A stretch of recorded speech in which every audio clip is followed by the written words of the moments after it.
Alright, Bismillahirrahmanirrahim. Assalamualaikum warahmatullahi wabarakatuh, everyone.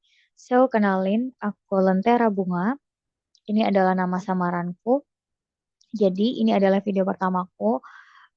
Aku berniat semoga dari video ini menjadi video yang bermanfaat, yang bisa membangkitkan semangat teman-teman untuk terus menjadi pribadi yang lebih baik. Dan begitu pun juga sebenarnya aku ngomong gini juga ini untuk reminder diriku sendiri. Alright. Jadi di sini aku eh, pengen ngomongin tentang suatu hal yang pernah aku lihat dari sebuah buku. Penerbitnya itu adalah Al-Qudwah Publishing. Nah, di sini penulisnya itu ada Bapak Andi S. Yang dimana judulnya itu adalah The Power of Problems. Gara-gara masalah aku jadi sukses gitu. Nah, di sini aku mau tanya deh ke teman-teman. Ada nggak sih di sini teman-teman yang nggak punya masalah? Pasti ada ya. Dalam hidup itu pasti akan ada ujian yang dimana sebenarnya ujian dari itu itu tuh meningkatkan diri kita untuk lebih baik ataupun kita menjadi pribadi yang unggul karena masalah-masalah yang kita lalui. Pernah dengar dari dakwahnya salah seorang ustadz yang kalau misalkan kita mau naik ke SMP, kita harus ngelewatin ujian waktu SD. Sama halnya waktu kita mau SMA, kita juga ngelewatin ujian waktu SMP gitu. Sama halnya kita mau ke perguruan tinggi, bahkan di dalam kita bersaing menuju pekerjaan yang kita inginkan, kita juga harus melewati sebuah fase ujian, baik itu administrasi ataupun interview. Artinya, setiap manusia itu pasti memiliki ujian dan memiliki masalahnya masing-masing, tapi bagaimana yang membedakan adalah how to respond. Bagaimana menanggapi dari permasalahan tersebut. Apakah kita menjadikan itu menjadi hal yang beban, ataukah kita menjadikan hal untuk kita belajar dan menjadi pribadi yang lebih baik lagi. Nah, di buku ini di bab pertama ada pertanyaan, what is problem? Sebenarnya apa sih masalah itu? Siapa sih yang bilang masalah itu buruk? Padahal dengan masalah itu kan kita jadi lebih baik ya. Kita jadi belajar dari kesalahan. Kelemahan manusia tuh apa sih teman-teman? Kelemahan manusia tuh dia sering banget melakukan kesalahan. Tapi coba kita ingat, kelebihan manusia itu apa sih? Kelebihan manusia adalah ia mampu belajar dari kesalahannya. Nah, di buku ini dijelasin bahwa beliau bukan motivator, beliau hanya ingin memprovokasi sebagai mbahnya motivator, gitu ya. Dengan masalah itu akan menjadikan diri kita lebih kuat, menjadikan diri kita lebih dewasa, gitu ya. Kalau kita lihat ada seorang kaya dan seorang miskin. Kalau saya tanyakan ke teman-teman, kira-kira mana yang lebih baja kekuatan bertahannya, misalkan survive-nya. Nah, mungkin jawabannya sama. Yang hidupnya sederhana atau misalkan yang di bawah dari itu. Kenapa? Karena mereka mencari jalan keluar. How can I survive? Gimana aku bisa bertahan hidup gitu ya? Gimana aku bisa makan besok? Gimana aku bisa melanjutkan hidup selanjutnya? Akhirnya apa? Perbedaannya mereka bisa survive, mereka bisa mencari jalan keluar, mereka mencari cara. Nah, kalau kita lihat, kira-kira lebih dewasa mana? Biasanya lebih dewasa yang banyak masalahnya gitu ya. Maksudnya karena sering datangnya problem gitu. Akhirnya menjadikan mereka adalah seseorang yang kuat, seseorang yang baja gitu. Seseorang yang bisa menyelesaikan masalah, mengambil keputusan, dan lain sebagainya. Kemudian, di buku ini dijelasin, kayak misalkan kita sering bertemu dengan pelajaran matematika, kita sering berkaitan dengan matematik. Gedenya jadi apa? Ya, kemungkinan kita bisa jadi guru matematika. Kalau misalkan kita sering bertemu dengan mesin, kita sering bertemu dengan bengkel dan lain sebagainya, kita berotak-atik dengan mesin, merakitnya, membongkar dan lain sebagainya. Jadinya apa? Ya, kita bisa jadi apa namanya automotor ya atau apa sih kalau misalkan kerja di bagian hal yang kayak gitu. Kalau misalkan kita berkutik dengan biologi, dengan alam, kemudian dengan kimia, dengan sesuatu hal yang berkaitan dengan zat dan lain sebagainya, mungkin gak jadi dokter ya mungkin atau saintis. Nah, kalau pertanyaannya adalah kalau misalkan kita sering bertemu dengan masalah, kita bakal jadi apa? Ya kita bakal jadi ahlinya problem solver gitu ya. Maksudnya kita bisa menjadi orang yang tahu kita harus apa, kita harus mengambil keputusan apa ketika itu dihadapkan dengan kita, kayak gitu. Jadi gimana?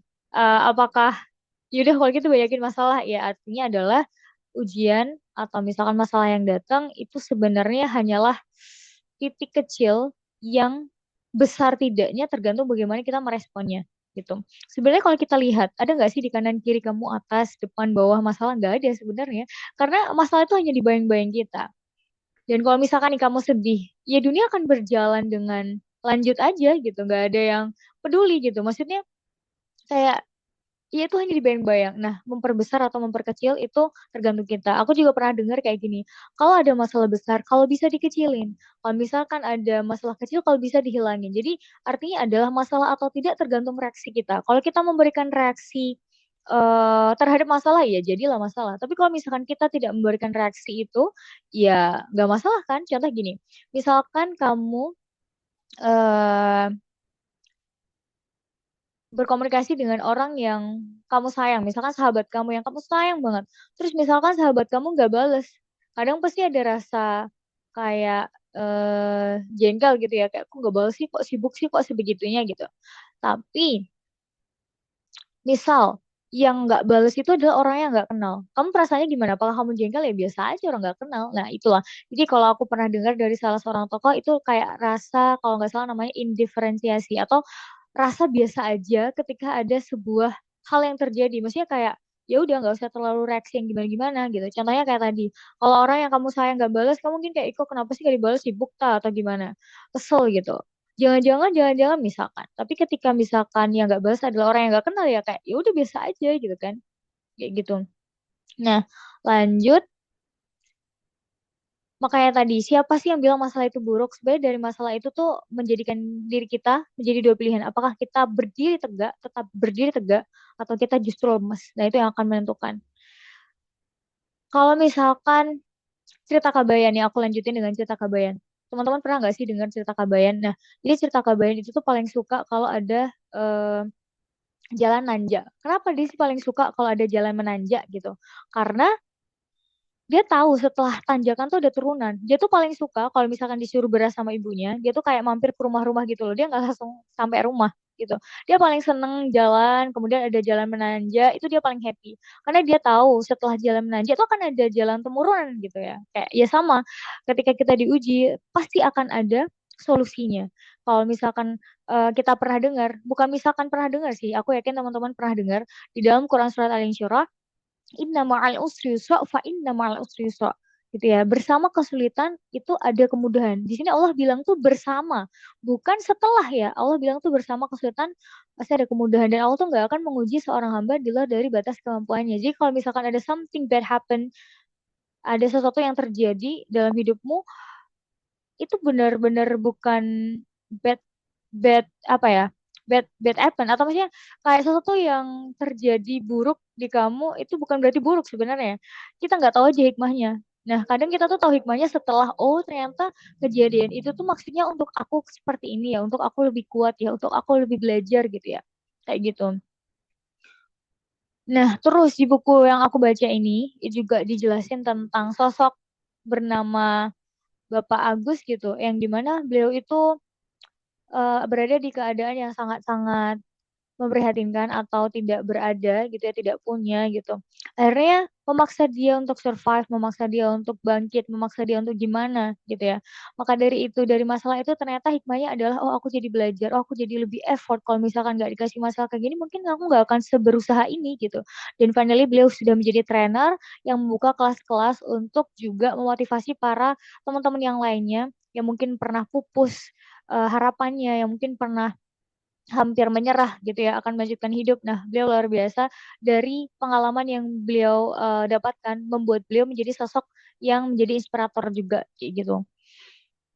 Terus ada juga kalimat kayak gini, kalau misalkan bisa sukses di usia muda, kenapa harus nunggu tua? Ya juga sih gitu. Kan muda itu adalah fase kita kuat-kuatnya. Coba dalam hidup itu kita ada tiga fase teman-teman. Aku pernah baca di website di muslim.or.id kalau nggak salah. Nah, di situ dijelasin bahwa hidup itu kita melalui tiga fase. Yang pertama itu fase kanak-kanak. Kita tuh nggak bisa minta tolong. Sorry, kita tuh nggak bisa kalau nggak minta tolong. Karena kita masih kanak-kanak, makan masih disuapin, nyuci masih dicuciin gitu ya. Kemudian fase muda dan fase tua. Nah, fase tua ini itu ya kita beranjak tua, kita beranjak apa namanya, energinya berkurang. Kalau misalnya kita lihat nenek kakek kita gitu ya, kadang mungkin jalannya udah susah atau misalkan udah mulai pelupa dalam beribadah, misalkan udah nggak bisa berdiri, duduk atau bahkan tidur karena udah nggak maksimal raganya. Nah, masa muda inilah yang harus kita maksimalkan, harus kita gunakan dengan sebaik-baiknya. Karena di masa muda ini kan kita nanti akan ditanya gitu, untuk apa masa mudamu, untuk apa hartamu kamu habiskan kayak gitu. Kita di usia yang muda ini, di usia 20-an, 25 gitu ya. Kemudian 20 ke atas lah ya, insya Allah kita masih bilang muda. Atau di bawah 20 masih sangat muda sih. Nah itu kita bisa maksimalin untuk ibadah kita, kontribusi apa yang bisa kita lakukan, perbuatan kebaikan apa yang bisa kita lakukan, itu kita maksimalkan di waktu muda sampai kita bisa mencapai apa yang kita inginkan. Makanya tadi kalau misalkan sukses bisa di usia muda, umrah bisa di usia muda, haji bisa di usia muda, kenapa harus nunggu tua gitu. Di situ aku sadar bahwa iya juga ya, kenapa harus nunggu tua gitu.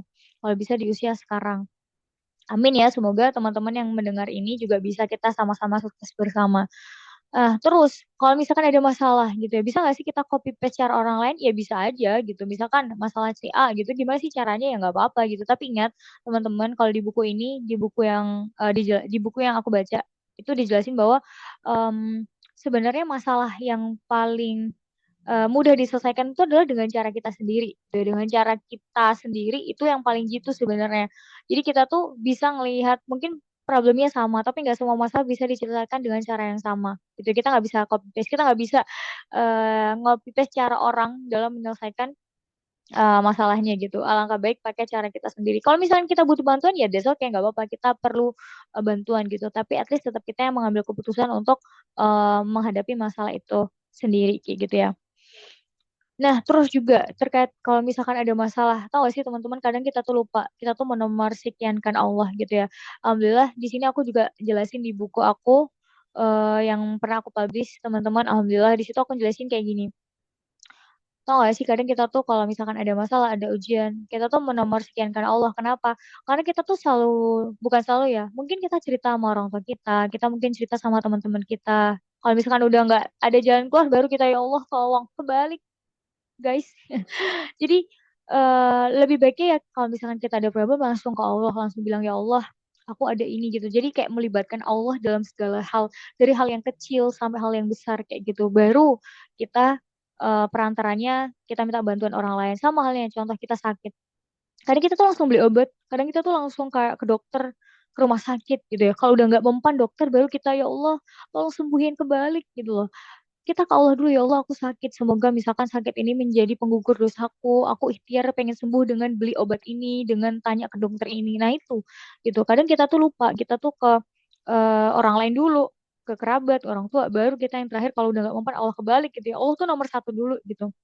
Bahkan aku pernah dengar bahwa libatin Allah dalam segala hal. Insya Allah Allah akan memudahkan langkahmu. Dari hal yang kecil, contoh pengen nasi goreng, pengen apa. Aku pernah teman-teman, kayak aku tuh lapar banget pulangan dari kegiatan. Terus aku tuh kayak pengen banget makan nasi goreng. Tau nggak di jalan tuh aku cuma doa, ya Allah aku pengen nasi goreng. Tolong temuin dan belokin aku di nasi goreng yang enak menurut engkau ya Allah. Kayak gitu.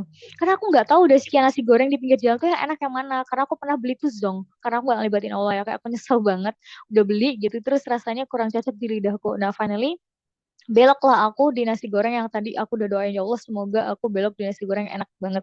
Nah, Masya Allah tabarakallah yang jualan adalah seorang sepasang suami istri yang sudah lumayan lanjut usia ya dan sangat so sweet Masya Allah tabarakallah. Terus mereka tuh sangat gembira wajahnya, sangat bersyukur lah wajahnya tuh Masya Allah. Terus aku kayak so excited, enak deh pasti insya Allah gitu. Karena aku udah minta tolong sama Allah dan bener lah waktu aku buka jeng-jeng kayak Masya Allah enak banget nasi gorengnya. Nah itulah teman-teman. Jadi kayak libatin Allah dalam segala hal. So I think that's all untuk video pertama aku kali ini. Jadi insya Allah aku pengen men-challenge diri aku untuk selalu record video. Semoga ini bisa yang pertama mengasah public speaking aku niat karena Allah dan semoga apa yang aku bagi juga bisa bermanfaat untuk teman-teman pendengar. Oke, thank you everyone. Jazakumullahu khairan for listening my video. Semoga bisa bermanfaat. Wassalamualaikum warahmatullahi wabarakatuh.